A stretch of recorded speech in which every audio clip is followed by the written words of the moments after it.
as we just heard from Lou, readers are finally getting a look at the first few installments of your series on migrant deaths. And there's a lot that I'd like to get to in what will not be enough time.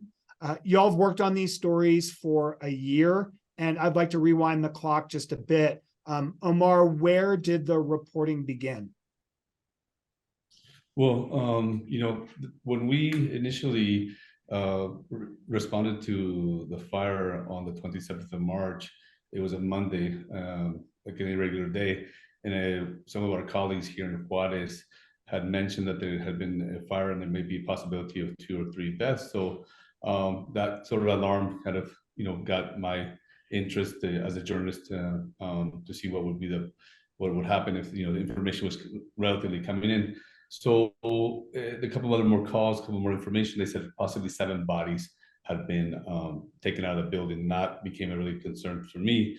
And immediately, I headed down to the migrant detention center. And as I arrived, one of the first things that just was, traumatic is that by the time I got there, I was probably maybe 45 minutes into the fire. There was probably already about 15 or a dozen bodies laid in the front end as first responders and military were taking out the bodies. And then a week before that, there had been a group of migrants that had approached the International Bridge Paso del Norte for about 500 people. And so we had already seen on the streets that it was something was boiling up. There was something definitely happening with the desperation of the migrants not being able to be processed for asylum. We had seen a lot of tension between migrants and the civic society in Juarez, and the response of it was one that of tension. And on the 13th of March, just couple weeks before the tragedy, the mayor of Juarez, Cruz Perez Cuellar, made a statement where he said that the patience was running out. So you made a mini documentary for the El Paso Times that I would like to show my viewers now. Briefly, can you tell folks what they're about to see? Sure. So in this video, Lauren and I had an opportunity to visit Guatemala and with some of the families of the victims that died at the migrant detention center in Juarez. And we were able to meet a few of the families and also speak to a local journalist who was the one that actually informed the families of this Mayan community of what had occurred in Ciudad Juarez. So we structured the video through his voice, and in that tying it a little bit to what we reported in Ciudad Juarez. So it tells the story of these families and of the dreams, of the pain, of the unfortunate ending for many of these men, and particularly for the 5 men of this region. Okay, so let's see that video now. Una situación como esta, lo que pasó en el pasado mes de marzo del año 2023, y yo creo que pues nunca me ha tocado dar esa información donde habían muchas personas fallecidas dentro de una misma región. Es algo muy impactante.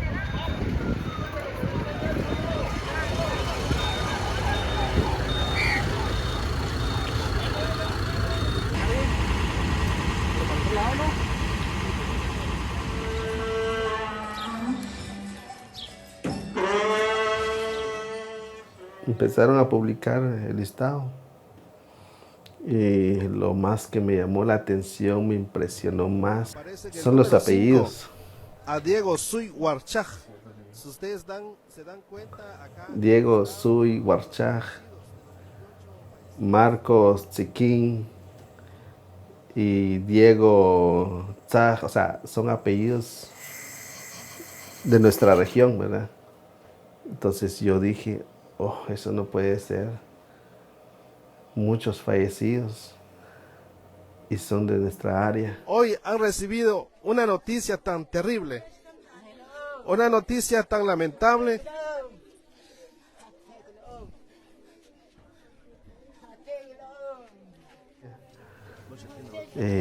Pues hemos hablado con las familias y hasta la fecha no han podido superar esa tragedia. Machen wir schon mal. Das checken noch ich. Switch gemi so schon mal. Tribis nja Elena Tamas check amig. As kubilo papa. Check pinak pataka. Kumruwal nja machen wir reja shitatu ya habashwa. Rirare che machen wir tsukshutu huare huar. What's pensa shuwale. Etekin to ya kimbe hela mama kaja. Alkishim isung alkitri. Kumach nche machen wir rewit ke ruwale.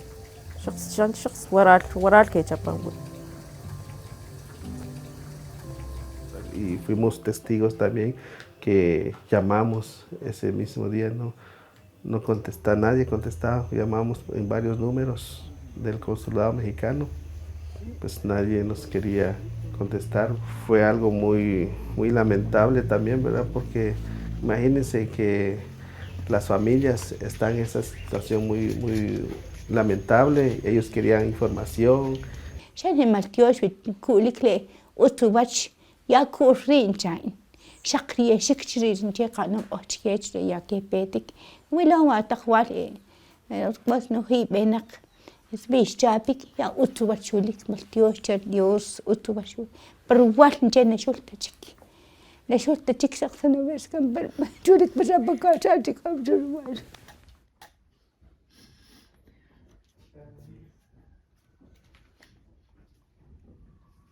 En total eran 5 paisanos, pero de los 5 pues solo hubo un sobreviviente.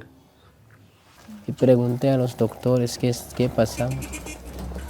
Y ellos me dijeron que por el incendio, por la tragedia. Y yo pregunté a ellos, ¿y dónde están mis amigos? Nosotros venimos muchos. Y ellos no sabían. Y luego vi en el teléfono cuando salí del hospital. Ellos se murieron todos, nada más somos 2. Estamos vivos. El salario mínimo de una persona de acá en nuestra región pues está entre 60 a 75 quetzales. Ellos querían ir para superar, para sacar adelante a sus familias.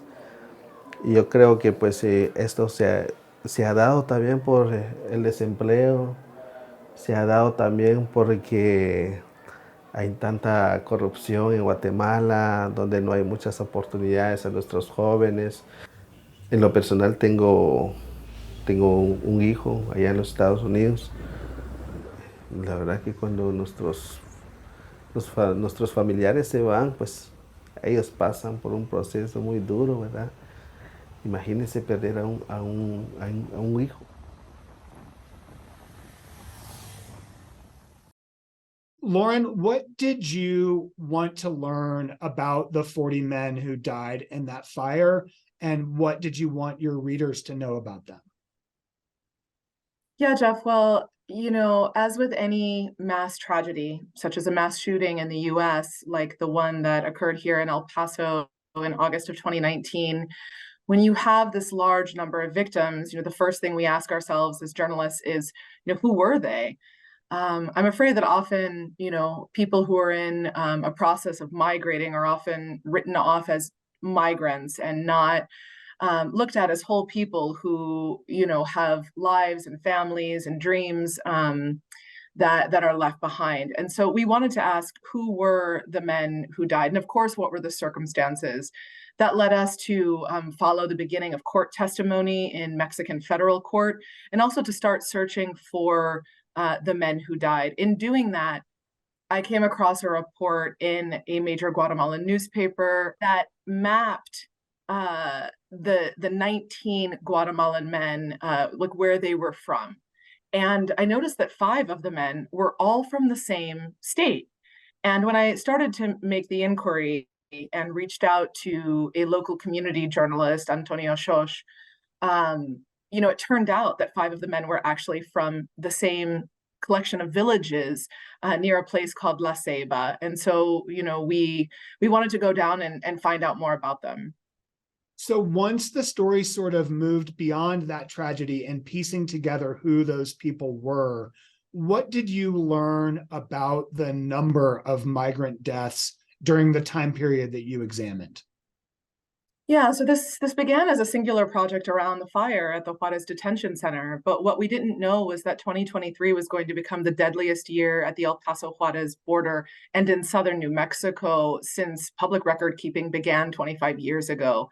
We're talking, Jeff, about, a record of 6 people dying 6 years ago, according to Border Patrol statistics, and this summer it was 149. The vast majority died in the desert areas right around Sunland Park and in Doña County in southern New Mexico. So it became clear to us that what my colleague Omar was talking about in terms of the tensions and the number of people that that were flocking to Juarez at this time earlier in the year, that continued through the year. And it really took us by surprise. It took immigrant advocates. It even took the Border Patrol by surprise because this region had really never seen anything like it. So in the story that published yesterday in the El Paso Times, one of the central characters in that piece of reporting was a woman named Laura Mae Williams of the Office of the Medical Investigator here in New Mexico, here at the University of New Mexico. Omar, I'm particularly interested in what you saw, what you documented in the course of spending time with Laura Mae in the field. What was her work like? Well, I mean, first of all, I think that Laura Mae is just a phenomenal person. I think it's her approach to her work was just from a humane perspective. And I think that's what I most learned from her was how her focus was like, this is a humanity, this is a humane issue. Her main objective was to dignify in the death of these individuals, and many times we never find out their identity. So I think her process was with that thought, a friend of mine, of thinking of how would I like to be treated, or my loved ones to be treated. And so I think that was something that really kind of moved me from her work, and it was overwhelming. It's certainly in her, in our conversations, and how she would speak about, there were days where she wouldn't stop. It would not stop. It was just body after body after body in the desert, and yet, she still remained steadfast in keeping, her main objective, which is again to give some dignity to these type of deaths are certainly horrible.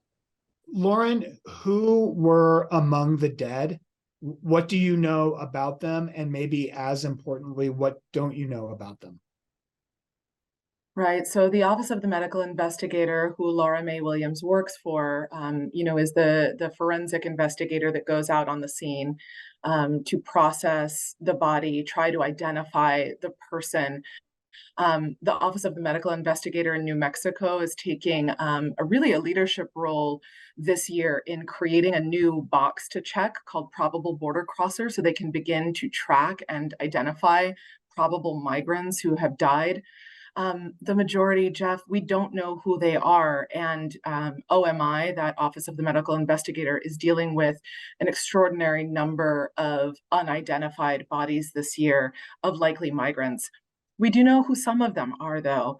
Angelica Sales Morales from Guatemala, her remains were found sadly in near Sunland Park, New Mexico, while the detectives and Border Patrol were investigating her death and her body. There was a fanny pack near her and a cell phone inside it. It rang and the detective answered it, and it turned out it was a family member from Guatemala who helped identify her. I mean, it's dramatic stories like that. There's another woman, Emiliana Ruiz Juarez, who was still alive when Border Patrol found her unconscious in a Sunland Park neighborhood. Someone had reported her death and had tried to give her water, but believed she was in the process of dying. I mean, what's been really dramatic, Jeff, is that we're not talking about people dying in the middle of a vast desert. We're talking about people who managed to scale the 30-foot border fence and began a trek that is really not more than a mile or 2 miles from the border fence into neighborhoods, near schools or a highway. And yet they were collapsing and dying, many of heat-related illnesses through the summer, at a rate, as Omar mentioned, of like sometimes 2 or 3 per day. Now, one thing we have to remember is that many of these migrants, Jeff, are being walked through the desert on the Mexican side, sometimes for 5 or 6 hours. They are already in poor condition. Many are in the hands of smugglers who may not have fed them for days. They're not in good health or in good condition when they found themselves this summer in, the Chihuahuan Desert of southern New Mexico, when temperatures were well over 100 degrees. Laura Mae Williams takes the temperature of both the air and the ground when she finds a body. Jeff, her thermometer hit a maximum of 150 degrees. The sand in that area was 150 degrees. So the body begins to sweat. It begins to try to cool itself off. The normal human response is to seek shelter or shade. In this area, there is none. There's mesquite, there's creosote, but again, we're talking about a desert where the heat is coming up from below and from above. And the organs begin to shut down. I can only imagine that it's a horrible death. And in the case of migrants, many times groups will continue on and leave a person behind. And at that point, it's usually too late. So I don't want to derail the conversation or distract from the incredible human stories that y'all have documented by veering into a big policy discussion. But what have you learned in the course of your reporting about why we are seeing this huge spike in migrant deaths in the El Paso sector? When we talk about this is what pushes these people. Certainly, when we discussed the beginning of the project, we talked about policy, and we talked about policy not just from the United States but also from Mexico. And in doing that, we saw that at least reporting on the ground in Juarez, as I mentioned earlier, people didn't have an option. People didn't have an option to turn themselves in at a port of entry or elsewhere, and just started the accumulation of people living in the city that wasn't in many ways welcoming them. Caused many of them to resort to these type of unsafe passages. We saw a direct attempt from migrants that had become obviously disillusioned with the opportunity to come in, and seeing them using some of these other alternate routes that ultimately cost their lives. And ultimately, what we're seeing is this continues. It hasn't stopped. Here we are at the end of the year, and just yesterday we had 1,000 migrants that arrived in the city of Juarez and crossed the river past the Concertina wire and are being processed. So it just continues. It hasn't stopped, and unfortunately, we likely will continue seeing migrants dying along the border between El Paso and Ciudad Juarez. What can readers expect as the series continues? I won't ask you to tip your hand too much, but what else can we expect to see in terms of what you found in this year of reporting? Yeah, so, we've covered the Juarez migrant fire. We covered, the problems that southern New Mexico is seeing in the Santa Teresa and Sunland Park area of Doña Ana County, as well as what water managers who manage the waters of the Rio Grande have had to contend with in terms of drownings in the river. And we'll also see additional stories from Arizona, where we have colleagues who have put together stories that look at solutions. Arizona, as you know, has contended with migrant deaths, a very high level of migrant deaths for almost 2 decades, and has developed a variety of if not solutions to migration and unsafe migration, certainly different ways of tracking migrant deaths, of communicating and finding families. The issue doesn't end. And one thing that I think is important to, continue to evaluate and analyze is the U.S. deterrence approach at the border. We're about 30 years into deterrence efforts. And I think that hopefully some of our reporting is going to shed light on, on border policies as, we head into an election year. Thank you both so much for coming on my show this week, and thanks a ton for the continued work. Thank you. It's a pleasure. Thank you. Thanks, Jeff. Thank you to Lauren and Omar for making time to speak with us about their work.